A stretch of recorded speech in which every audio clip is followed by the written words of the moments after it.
আসসালামু আলাইকুম। Hasna easy recipe থেকে আপনাদেরকে স্বাগত জানাচ্ছি। আজকে আমি কোনো রান্নার আইটেম দেখাবো না। আজকে আমি দেখাবো হলো যাদের গ্যাস্ট্রিকের সমস্যা আছে তাদের জন্য একটা রেসিপি। সেটা হলো আমার প্রচুর গ্যাস্ট্রিকের সমস্যা, এর জন্য আমি এটা খাই এই হার্বাল ডাক্তারের পরামর্শে। এখানে নিচ্ছি জোন, আমি যেটা জোন এটা হলো মৌরি। আদা কুচিটা শুকনা আদা কুচি দিলে ভালো হয়, আমি দেই কিন্তু আজকে নাই, এই জন্য আপনাদের দেখাতে পারলাম না। এগুলো ভালো মচমচা করে শুকিয়ে ভাজবেন না, ভাজলে এটার গুণ নষ্ট হয়ে যায়। জোনটা বেশি করে নেবেন। এখানে জয়েন্টটা বেশি করে দিবেন, মৌরিটা একটু কম দিবেন। তখন এটাকে ব্লেন্ডার করে প্রতিদিন খালি পেটে আমি এটা গ্যাস্ট্রিকের ওষুধের মতো খাই।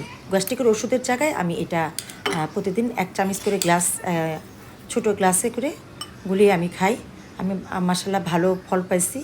আপনাদের গ্যাস্ট্রিকের যাদের সমস্যা আপনারা তারা দেখতে পারেন এভাবে খেয়ে। কারণ আমরা তো সবাই 40-20-60 mgর গ্যাস্ট্রিকের ওষুধ খায়, অথচ এটা যে শরীরের জন্য কতটা ক্ষতিকর তার পরিবর্তে আমরা এই উপাদানগুলি খেতে পারি।